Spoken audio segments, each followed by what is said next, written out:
Welcome to Living with Reality, a podcast featuring archived teachings and modern conversations with Dr. Robert Svoboda, brought to you by the Be Here Now Network.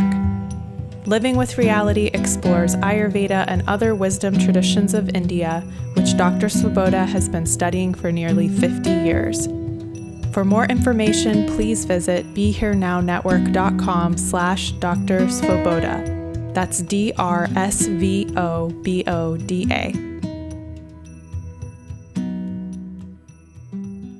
Hello and welcome to Living with Reality.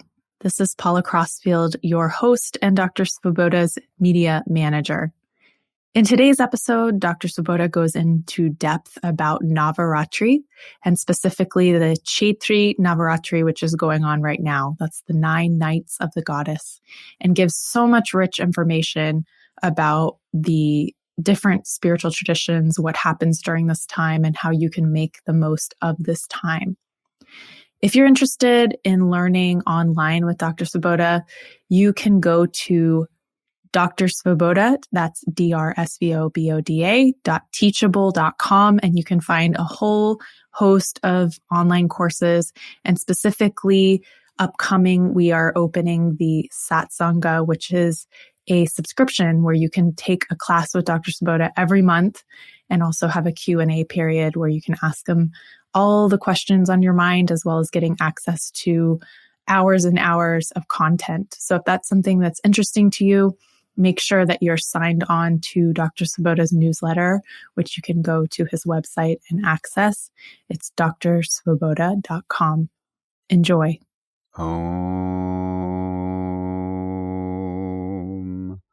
Sarvamangala Mangalye Shive Sarvartha Sadhike Sharanye Triambake Gauri Narayani Namostute. Namaste. And welcome to Navaratri. This is the Chaitri Navaratri, the Navaratri that happens during the lunar month of Chaitra. And the lunar month of Chaitra shifts every solar year. That means every calendar year. A few days here and there, because the lunar calendar and the solar calendar are not precisely correlated, because the lunar year is 10 days-ish shorter than the solar year. So it just so happens that at the moment, we're in the Chaitri Navaratri for 2021. And in the Northern Hemisphere, we're in the period of spring. And in India, this is the period of the spring harvest. Generally in India, there are 2 harvests, one in the spring and one in the fall. And there are Navaratris for each harvest, because it's a way of appreciating the goddess of earth, for providing the soil and the rain and the seed and the processes that produce the food, and the goddess of food herself, and the supreme goddess of the universe as well. So the spring harvest, of course, represents new life, new beginnings, new everything. And the fall harvest is the time that the year is dying, and that represents death. And the fall harvest is more dramatic, really, in its celebrations than the spring harvest is, possibly because the spring harvest is happening in anticipation, first of the hot season, but then of the monsoons to come that are going to provide water for the entire year for the subcontinent. And the fall Navaratri is more like the water has come, however much you're going to get, you've got, and now you're going to have to wait a number of months until you get any more. So Navaratri literally means 9 nights. Nava means 9, Ratri means night. Navaratri happens during every lunar month. It always begins on the night after the new moon night. Every month has a Shivaratri also. Shivaratri happens on the night that happens just before the new moon night. So Shiva and Shakti are always joined together in the month, separated only by the new moon, the night on which there is no moon, when the moon is conjoined the sun. So Shivaratri happens when the moon is waning. The mind is dwindling. But there's a tiny bit of it left. And that's what Shiva has got, a tiny bit of mind that is sufficient for him to be able to connect to his devotees and provide them with blessings. The moon is also extremely weak on the first day after the new moon, but now it is waxing. And so the mind is getting stronger and stronger. And that's why we want to invoke the goddess, because we want her to guide our minds to move in the right direction. And that should be an auspicious direction. And that's why we always respect her as the auspicious reality above all other auspicious realities. Sarva Mangala Mangalye. Mangala means the planet Mars. Mangala also means auspicious. There are 9 nights in Navaratri, because 9 is a number that is significant in many ways. There are 9 grahas, or 9 planets in Jyotisha. There are also 9 is the number that comes just before 10. 10 is the number of completion, in the sense that we have added a 0 to the experience. 9, we have explored the totality of expression in the context of the number system that we use. So there are said to be, among the goddesses, 9 Durgas and 10 Mahavidyas. So this reality of 9 and 10 is very important to the goddess. The 10th day of any Navaratri is the completion day. The 10th day is not so important in the current Navaratri, the Chaitri Navaratri. It is more important in the Ashwin Navaratri. Ashwin means the Navaratri that happens in the fall. And that 10th day is called Vijaya Dashami, the 10th day of success, of victory. And that's the day that Rama kills the demon Ravana, and the goddess Durga kills the buffalo demon Mahishasura. So every month has a Navaratri, but of the 12 or sometimes 13 Navaratris in a calendar year, 5 of them are particularly important. The first is the Pausha Navaratri, and that happens usually in January. It's also called the Shakambari Navaratri. And Shakambari is an interesting deity. She's a goddess who, instead of having a conventional head like you and me and all the other goddesses we've seen, she has a plant for a head. Sometimes you will see her with a lotus flower. Sometimes you will see her with a vegetable. Usually it's a lotus flower. And she is well known because she manifested when there was a terrific drought on Earth that went on for many, many, many, many years. And finally, it got to where almost nothing was growing. So she manifested on Earth in the form of vegetation and created giant vegetables to feed all of the sages and rishis and munis who were celebrating her and worshiping her and requesting her to come and keep all of the beings on Earth alive. And her Navaratri is unusual in that it does not start, it is the only Navaratri of the year that does not start on the night just after the new moon.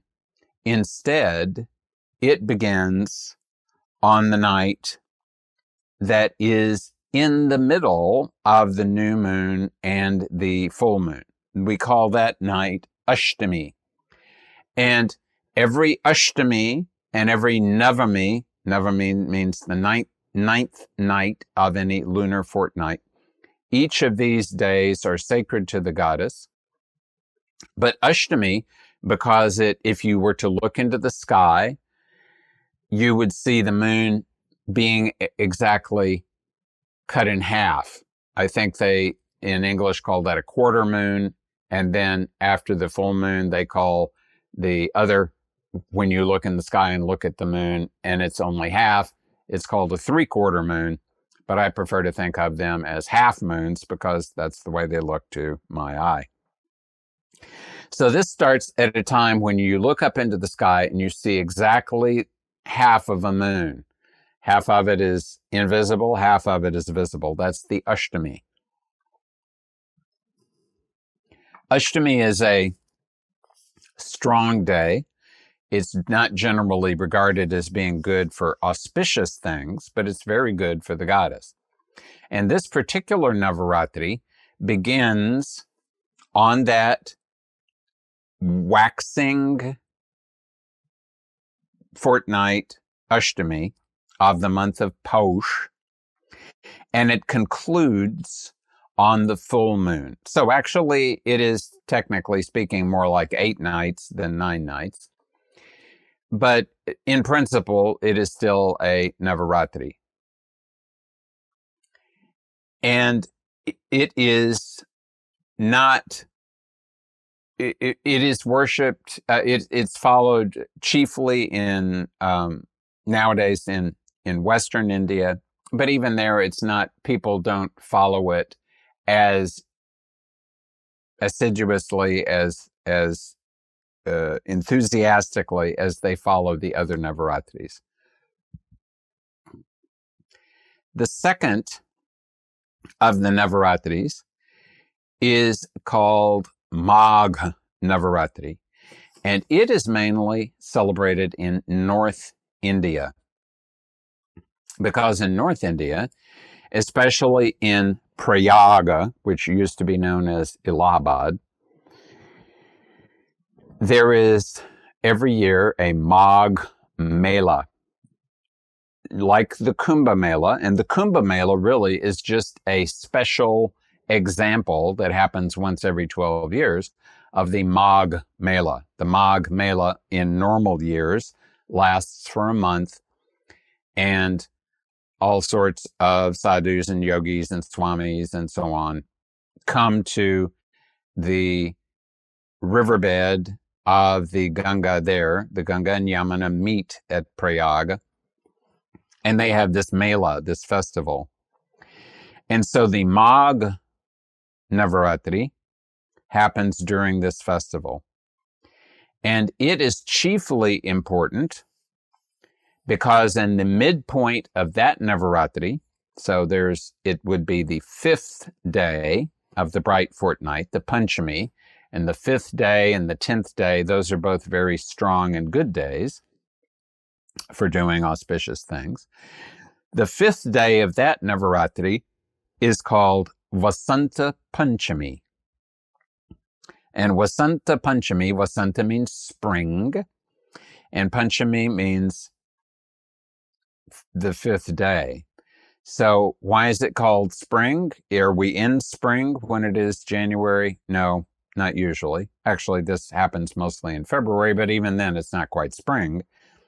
The point is that it's the beginning of the 40 days that is going to culminate with Holi. And once you get to Holi, it is going to be spring for sure.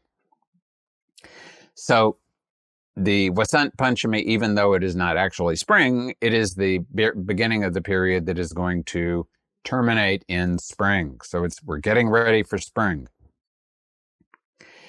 And Vasant Panchami is regarded as being Saraswati Jayanti, the birthday of the goddess Saraswati. And that's the day that you start teaching children something new, or you start learning something new yourself, and you worship Saraswati, and you worship books, and you worship anything that's associated with Saraswati. So it is a very fine day, and it's a nice Navaratri also. Just 2 weeks after the end of Holi is the beginning of Chaitri Navaratri, the one we're in now. So this is the spring, the actual spring Navaratri. So there's the goddess is we're remembering the goddess enthusiastically because we really want her to assist us to have a nice monsoon so we can grow a lot of food and not starve. And so we start with Shakambari in January-ish, usually January, and then we move on to Magh, and we invoke Saraswati, and we say, please give us lots of learning so we're going to know what to do. And then we get to the Chaitri Navaratri, which I'll come to later because, of course, it's the current Navaratri and the most important one for where we are right now. And after the Chaitri Navaratri, there is a fourth Navaratri. It's called Ashadha Navaratri. And it happens in the summer, usually in July, right around the time of Guru Purnima. In fact, Guru Purnima happens just six nights after the end of the Ashadha Navaratri. And the reason for having a Navaratri there then is so that you will activate the energy of the goddess, so you will have enough Shakti to worship your Guru properly. And then after Guru Purnima, there is the month of Shravana, when you worship Shiva. And then after Shravana, there is Bhadrapada. The first half of Bhadrapada, you worship Ganesh. The second half of Bhadrapada, you worship the ancestors. And then comes Ashwin. And in Ashwin, we have this most important Navaratri of the year. It is sometimes called the Sharadiya or the Sharad Navaratri because Sharada means autumn. So it is the autumn Navaratri. And it is a big harvest festival. It is celebrated over the entire country, but especially in eastern India, especially in Orissa, Bihar, Assam, Bengal, places like that. And it is dedicated overall to the goddess Durga. And it is a very big deal in Bengal and in Kolkata. Images of the goddess Durga, and in Benares for that matter, and all over North India, images of the goddess Durga are made, and they are installed in homes and in the middle of intersections, very much like the way images of Ganesh are installed in Maharashtra during the Ganesh festival. And so during the Durga Puja, which is what Navaratri is called in Bengal, during the Durga Puja, people come and they worship Durga and they enjoy all of the Durgas in the city. And then at the end of the 9 days, she is immersed in the river or the ocean, and she is, as with Ganesh, requested to come again next year. There is a complicated method for worshiping during this Navaratri that involves having a different goddess for each of the 9 days, beginning with the goddess Shailaputri, meaning daughter of the rocks, meaning Parvati. And there is often a process during which seeds are sown. If you have, let's say, an image of Durga in front of it, you will take some dirt and you will pour water into the dirt, and then you will put some seeds on top of or just slightly into the dirt, and so that they can sprout over these 9 days. Sometimes people will use only one type of seed, sometimes 5 or 7 or 9 types of seed. But the point is that your job is to worship the goddess, and if your seeds all sprout and you have a nice crop of greenery at the end of 9 nights, that means the goddess has blessed you. And if you don't, then number 1, you should have made sure you had good seeds. And number 2, you should ask yourself what you may have done to offend the goddess.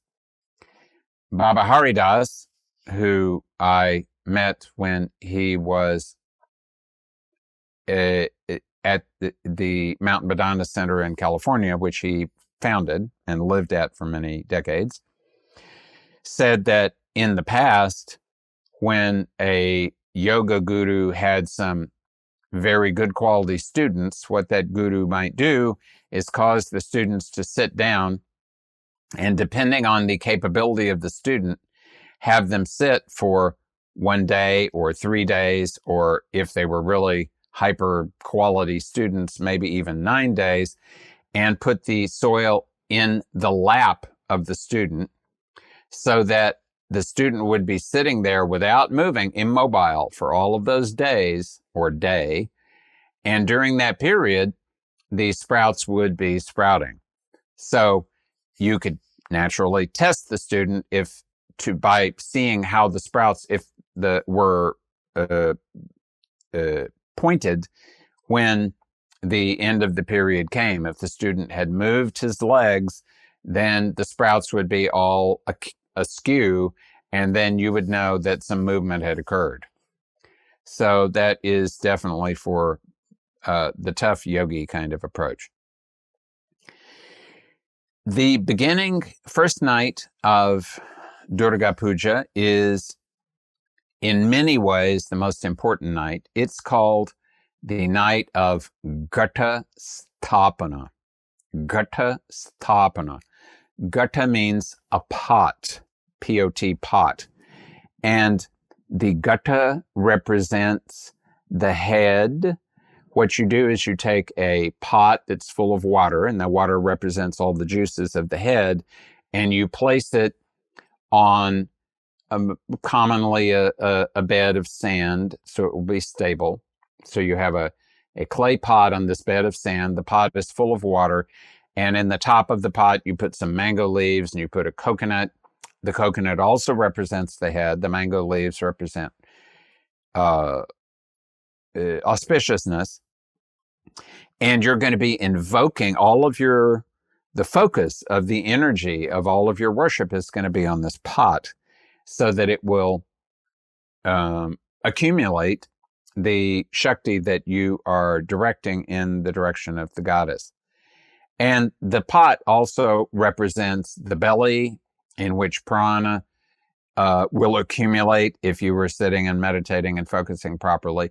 It also represents the belly of a pregnant woman, because she's the goddess after all, and she's pregnant with all of the things that she wishes to provide to us. I was very fortunate to, 45 years ago, go to Navaratri in Berhampur district, Ganjam, Orissa. And I was able to see the pot that they had placed there, and I was able to watch dancers who had been painted up and dressed up as tigers be possessed to some degree. You could tell they weren't completely possessed, but possessed to some degree by the spirit of the tiger, because of course tigers are very popular in the forest there, and to watch them dance and being inspired by the energy of the goddess and the energy and the tiger energy, because the goddess Durga sometimes is shown riding on a tiger, sometimes is shown riding on a lion, but she always rides on a big cat because she is a very powerful and very relentless and unable to be withstood kind of goddess. Her name, Durga, means she who is difficult to reach. Dur means difficult, ga means to go. So she is the goddess that requires great fortitude and great attention and great energy to reach. Another thing that will happen on Gata Sthapana is that you will light a lamp, and you will keep that lamp burning for the next 9 nights. So there will be the pot and the lamp, and there will be the mantras and the dancing, and it will all be a big event.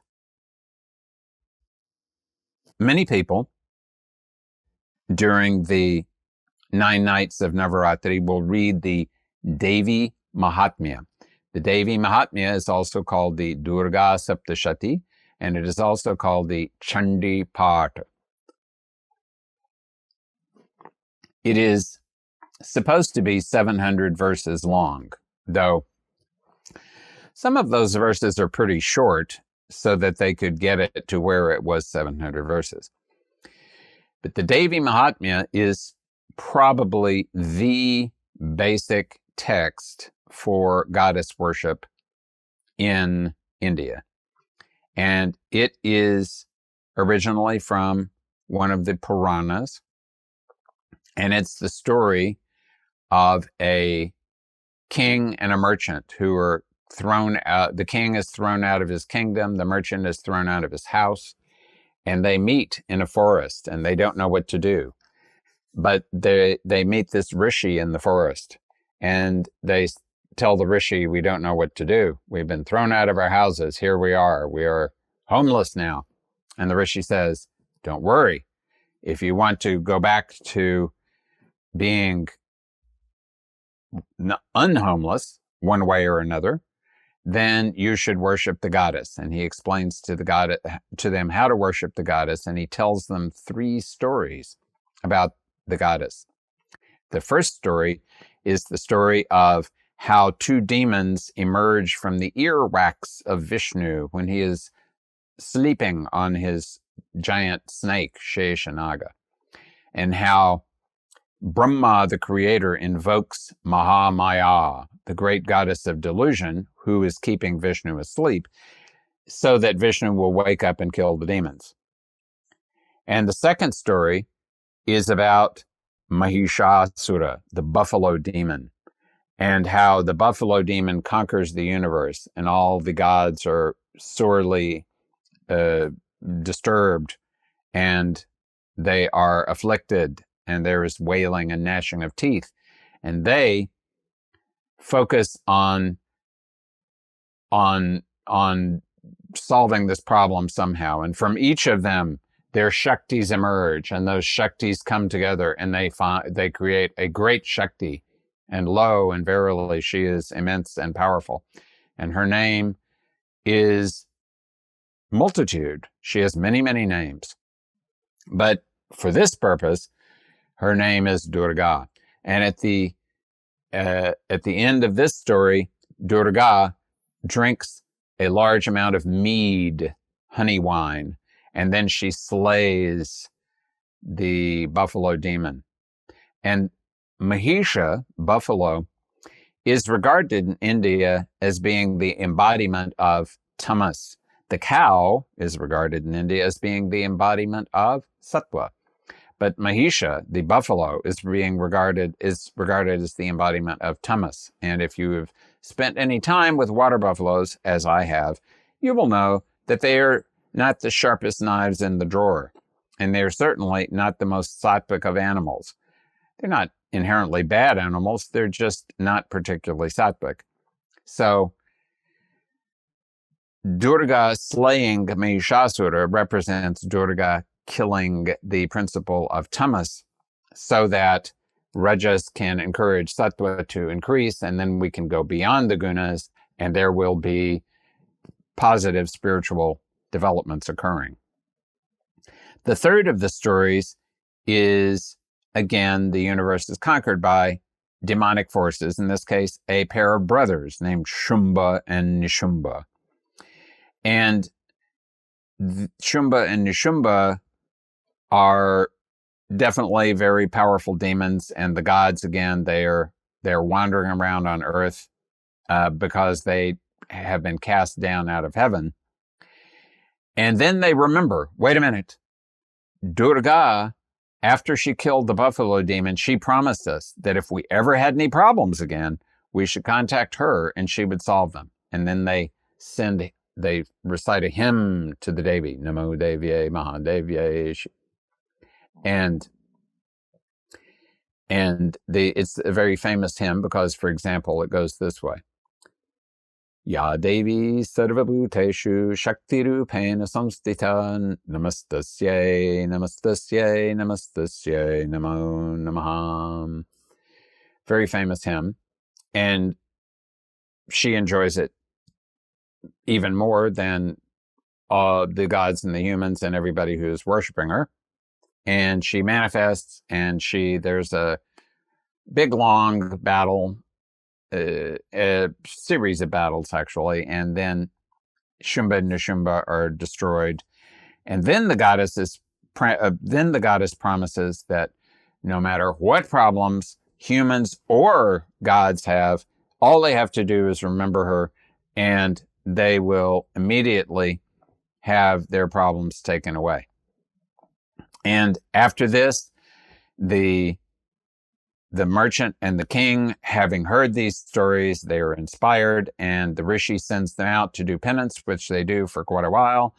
And eventually the goddess appears to them, and the king asks to become a king again. So the goddess says, soon you will become the king of your country again, and then you will become the king of the universe for a period of time.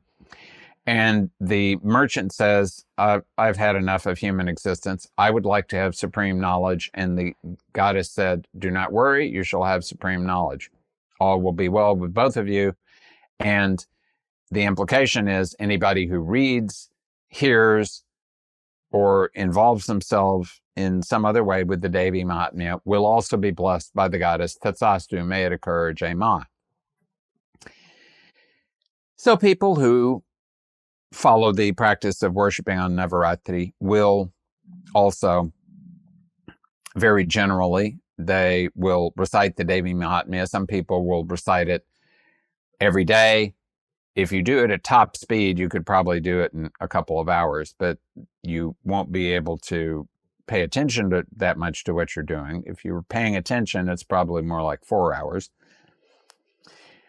And some people will instead do a chapter or a couple of chapters every day, and there is a special method by which you can do it. Some people will read chapter 7 first, and then 6, and then 8, or there are many different ways of doing it. And there's a special mantra that goes along with it. Om, Aing, Ring, Kling, Chamundaye Viche. So people will be doing that also while all this is happening. And everybody will be focusing enthusiastically on the goddess. And then Vijayadashami will come. And Vijayadashami in the morning is the time when if you are a kshatriya, if you're a warrior, you worship your sword. You do what's called the Ayudha Puja. And if you're not a kshatriya, and because the sword for a warrior, your sword is your chief implement that you use for your work. If you're not a kshatriya, then you may use some other implement. So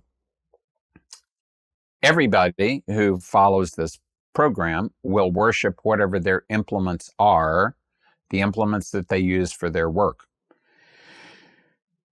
You will find, when I was in Kathmandu, I found, and people in Kathmandu are very fond of worshiping the goddess with animal sacrifice. So when I went to Kathmandu first in 1973, I was astounded because I would see taxi drivers chopping the head off a chicken or a duck and spreading the blood all over the taxi as an offering to Durga and as a protection for the taxi.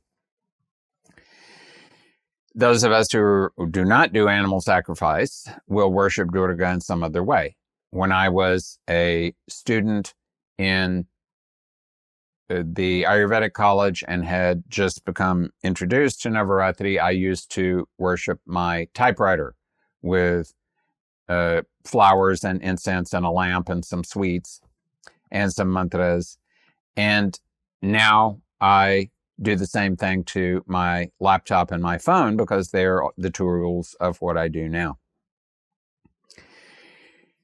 So in the morning, you will worship your tools, and in the evening, Rama killed Ravana at sunset, and it's not mentioned in the Durga Saptashati what time of day it was when Durga killed Mahishasura, but we can assume it was sunset because sunset is the death of the day.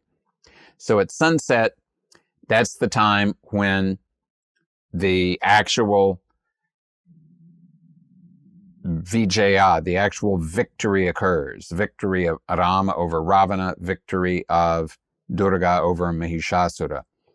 And in some places, that is where more animal sacrifices will occur. When I went to Kathmandu first in 1973, I happened to arrive on Vijayadashami, which I had no clue about then. I didn't realize what an auspicious day it was for me to arrive there.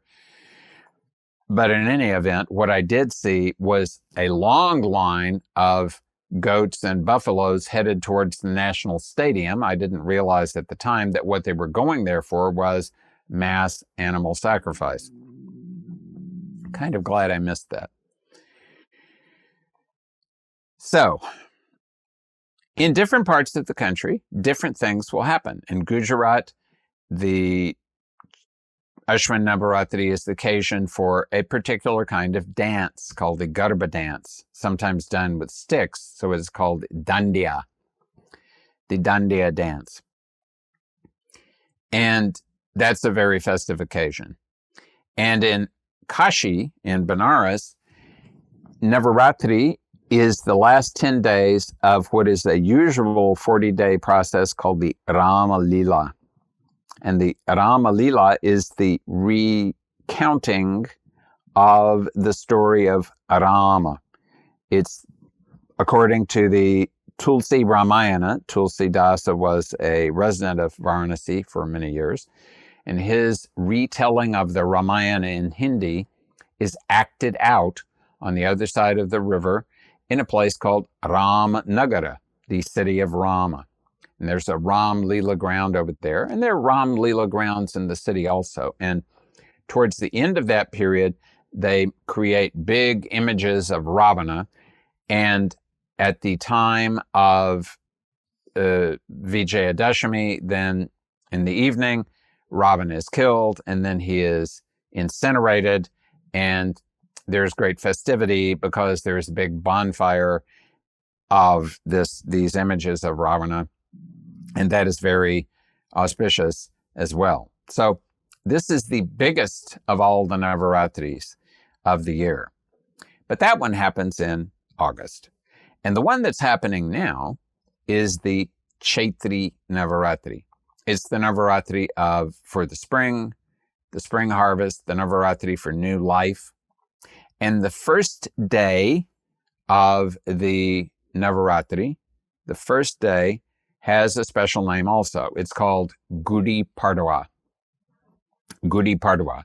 In Maharashtra, at least, and in some parts of other states in the west of India, Gudi Padwa is the New Year's Day.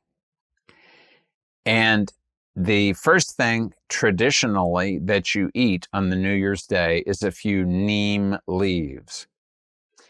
And the reason for doing this is an Ayurvedic reason, though people don't necessarily think of it that way nowadays. The reason for this is because you spent the entire winter during which the sun was at its minimum, and it was as cool as it was going to be during the year. So there's a chance that some kapha may have accumulated. Also, you're about to move into the hot season when there's, without any doubt, going to be plenty of pitta. So neem will dry up the kapha and cool down the pitta. So it is a symbolic thing that now this Navaratri is going to assist not only our spiritual development, it should also assist us to be healthy as well, to make a proper transition between seasons. Now, during any Navaratri, it is a wise thing to do to observe some sort of food restriction. Vimalananda, during the Ashwin Navaratri, would live only on milk for 3 days, only on water for 3 days, and only on air for 3 days when he was younger.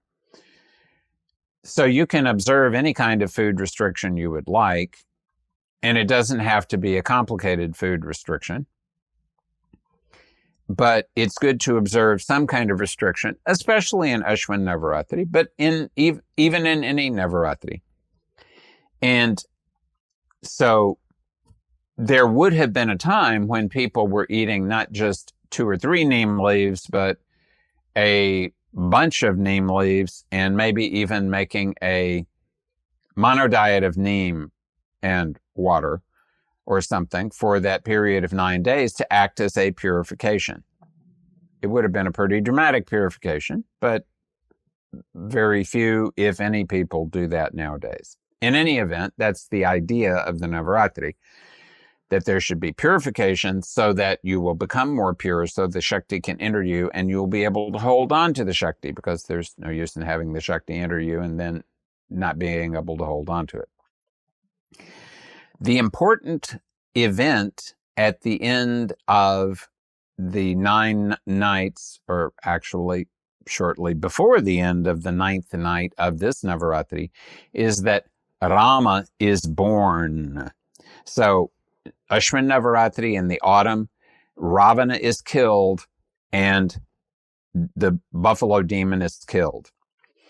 In the Chaitri Navaratri, Rama is born. He's born on the 9th day of the Navaratri. He's born at noon. He is born often when the moon is in the nakshatra of Puja, which is the most benevolent of the nakshatras. So the sun is getting stronger, the moon is getting stronger, and there's a good nakshatra. This is Rama Navami. He's born at noon, when the sun is at its maximum for the day, because Rama comes from the solar dynasty. So we have to have a strong sun for Rama to be born. And 6 days after Rama is born, Hanuman is born. Hanuman Jayanti occurs on that full moon. So Rama and Hanuman are born in the Chaitri Navaratri, and Ravana is killed by Rama in the Ashwin Navaratri. So both events require the active participation of the goddess, the great goddess who creates and destroys. It is only thanks to the goddess that all of these festivities and excitements and so on and so forth can occur. And therefore, during this Chaitri Navaratri, may we all bow down, worship the goddess, request her to, out of her benevolence and her motherliness and her willingness to always be attentive to and assist and bless her children, may she provide us everything that we require, whether we think we need it or not. Everything we need, not what we want. May she provide us all that we need, and may she bless us at all times. Sharanagata Dinartha Paritrana Parayane Sarvasyarthi Hare Devi Narayani Namostute. Jai Ma.